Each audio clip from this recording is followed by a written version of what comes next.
The human race has been building stone structures for ages. What are the origins of these structures? What were they used for? And how did people move them into place?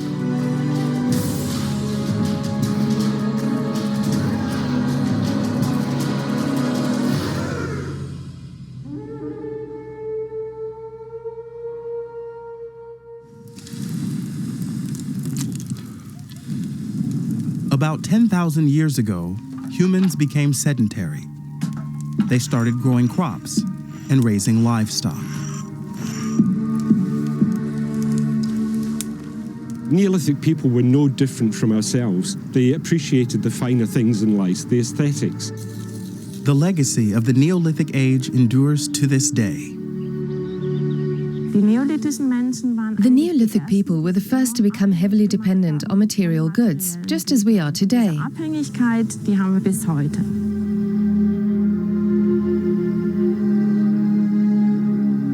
Our knowledge of this period is based on archaeological discoveries. Stone structures are a key to understanding early civilizations. Much of the archaeological evidence has been buried. For example, our ancestors concealed their large stone tombs. Today, these sites resemble hills. Such landmarks were meant to last an eternity. The oldest evidence of sedentary cultures has been found in what is now Jordan, Syria, Palestine, northern Iraq, and southern Anatolia. 9,000 years ago, this region was probably more humid and densely forested than it is now.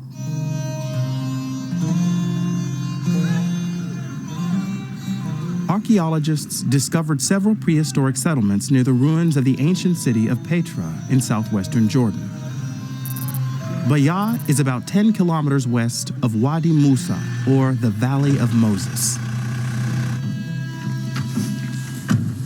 It was an extremely important find. Now, for the first time, archaeologist Marion Benz and her colleagues are trying to reach the excavation site during the winter. The site is located on a plateau, 1,200 meters above sea level. To reach the plateau, the team has to hike through a gorge. Sometimes, the gorge is blocked by rainwater or snow, but today, the weather is fine. Benz is a member of the research association Ex Oriente, which is affiliated with the Free University of Berlin. This site was discovered more than 20 years ago by the German archaeologist Hans-Georg Gebel, who is also the director of the excavation project and the chairman of Ex Oriente.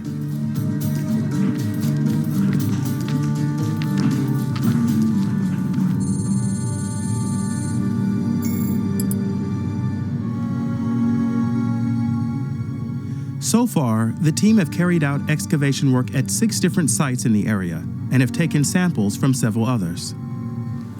The entire site covers 1.5 hectares. The evidence recovered so far indicates that crops were grown here.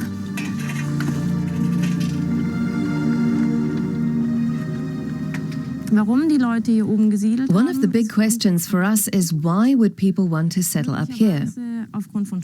Possibly to protect themselves. The gorges can be closed off very easily. It's also possible that the surrounding area had become overpopulated, so these people moved to the plateau. It was a farming society, and people also raised cattle, sheep, and goats. They developed specialized methods of farming and breeding livestock. There was a social hierarchy, but we've not yet been able to determine the presence of a differentiation in social status.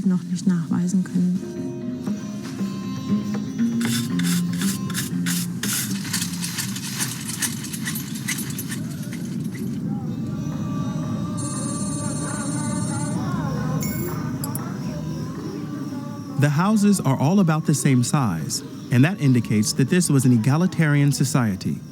It also appears that they were built close together. There was no room for pathways between them.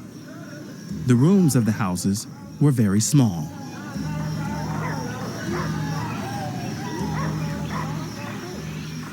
People seem to have spent a lot of time on the roofs.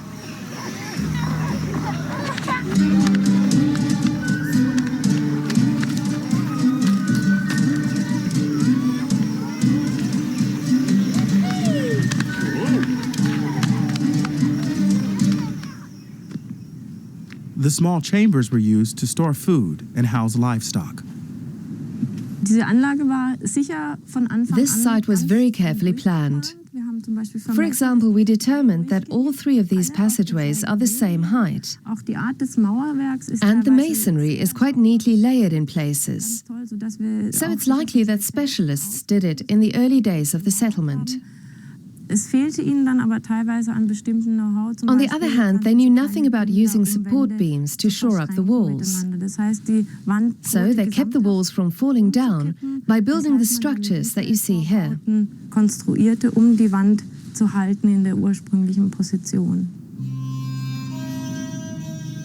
Since the Bayah settlers built with stone, part of their history can be reconstructed. But these structures tell us nothing about the people who lived here, their thoughts and beliefs. Tombs are better suited for this. Archaeologists have already discovered Neolithic graves here. And in summer 2016, the team made a discovery that revealed much about the way that this community buried its dead. We found a room that had 3 different graves.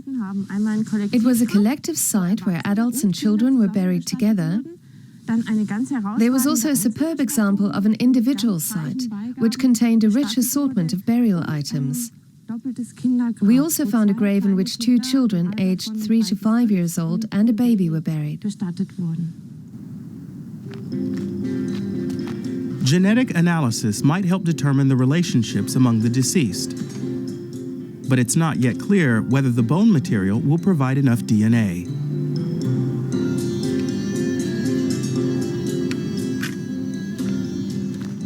Archaeologists spend a lot of time analyzing the data that they've compiled. Their primary goal is to document the original state of the site as accurately as possible.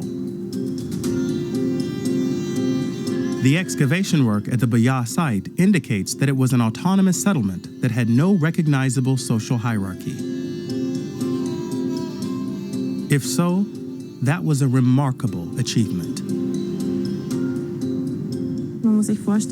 Just imagine a settlement of more than 1,000 people that lasted for more than 500 years in a small area surrounded by deep gorges. They lived in a very confined space, and they did so without major conflicts. That's an enormous social accomplishment for people who had only recently become sedentary.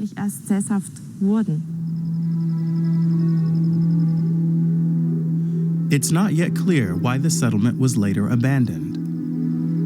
There's no evidence of communal violence.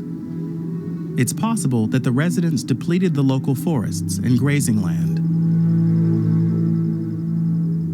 Or perhaps the area was hit by a major drought. There are many possible explanations.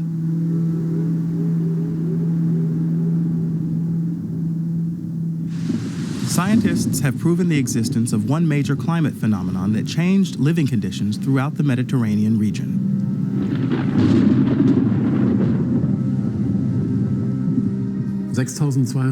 In approximately 6200 BC, an ice dam in North America collapsed, and that caused 2 huge lakes to pour their contents into the Atlantic Ocean. This major inflow of water interrupted the Gulf Stream for more than a century. That, in turn, produced cooler temperatures in the Mediterranean region, perhaps 1 or 2 degrees Celsius. And there was a big drop in precipitation. These phenomena posed a real threat to early Neolithic peoples. Perhaps that's why people abandoned the Bayah settlement. Even today, Jordan suffers from water shortages, and in summer, temperatures often rise above 40 degrees centigrade.